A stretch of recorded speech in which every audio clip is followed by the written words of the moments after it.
ISKCON Mayapur মন্দিরে পোষা হাতির আক্রমণে অস্বাভাবিকভাবে মৃত্যু হল এক মাহুতের। ঘটনায় গুরুতর জখম হয়েছেন অপর এক মাহুত। ঘটনাটি ঘটেছে শনিবার সন্ধ্যায় নদিয়ার ইসকন মায়াপুরে। মৃত মাহুতের নাম সমুদ্র রাভা, বয়স 27, বাড়ি আসামের কামরূপে। এই ঘটনাকে কেন্দ্র করে তীব্র চাঞ্চল্যের সৃষ্টি হয় মায়াপুর মন্দির প্রাঙ্গণে।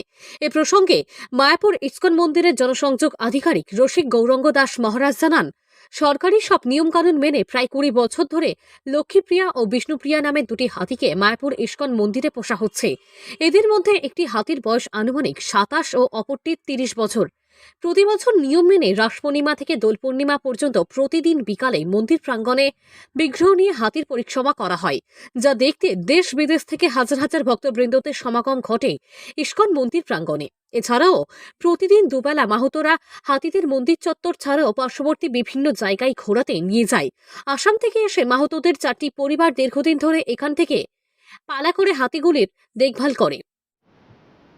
ইসকনে দুটি হাতি রয়েছে দীর্ঘদিন ধরে, 20-22 বছর ধরে, এবং এখানে যখন শোভাযাত্রা হয় তাতে অংশগ্রহণ করেন হাতি, এবং এখানে লাখ লাখ লোকের মধ্য দিয়ে হাতি চলে, কোনো অসুবিধা হয়নি। গতকাল সন্ধ্যায় হাতি যথারীতি ঘুরতে গিয়েছে এবং তার যে থাকার জায়গা সেটা প্রোটেক্টেড এরিয়াতে, সেখানে যাওয়ার পরে মাহুতকে আক্রমণ করেছিল এবং সে ভয়ে না কিভাবে হার্টফেল করেছে বা কি, সেটি পোস্টমর্টম রিপোর্ট আসলে জানা যাবে। সমস্ত কিছু নিয়ম কানুন মেনে এবং সরকারি ব্যবস্থাপনা মেনে আমাদের এখানে হাতি পোষা হচ্ছে। তবে এটি দুঃখজনক ঘটনা এবং আমরা এই অবাঞ্ছিত ঘটনার জন্য মর্মাহত।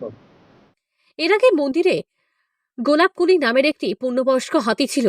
2000 সালের বন্যার সময় বয়স্কজনিত কারণে অসুস্থ হয়ে সেটি মারা যায়। পরে আসাম থেকে এই দুটি হাতিকে ইসকন মন্দিরে নিয়ে আসা হয়েছিল।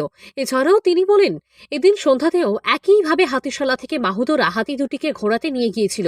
পরে হাতিশালায় ফিরে গিয়ে ছোট হাতিটি অজ্ঞাত কারণবশত হঠাৎ করে সমুদ্র রাভা নামের ওই মাহুতকে আক্রমণ করে বসে। তাকে বাঁচাতে গিয়ে জখম হন অপর একজন মাহুত। তৎক্ষণাৎ তাদেরকে উদ্ধার করে অ্যাম্বুলেন্সের মাধ্যমে চিকিৎসার জন্য মায়াপুর প্রাথমিক স্বাস্থ্যকেন্দ্রে নিয়ে যাওয়া হয়। সেখানে সমুদ্র রাভাকে ডাক্তাররা মৃত বলে ঘোষণা করেন। হাতিশালাটি সংরক্ষিত হওয়ার কারণে মূল মন্দির থেকে বেশ কিছুটা দূরে ও লোকালয়ের বাইরে অবস্থিত, যার কারণে দুর্ঘটনার কথা প্রথমে আমরা কেউই জানতে পারিনি। পরে ঘটনাটি জানতে পেরে মন্দিরের পক্ষ থেকে সব রকম ব্যবস্থা গ্রহণ করা হয়েছে।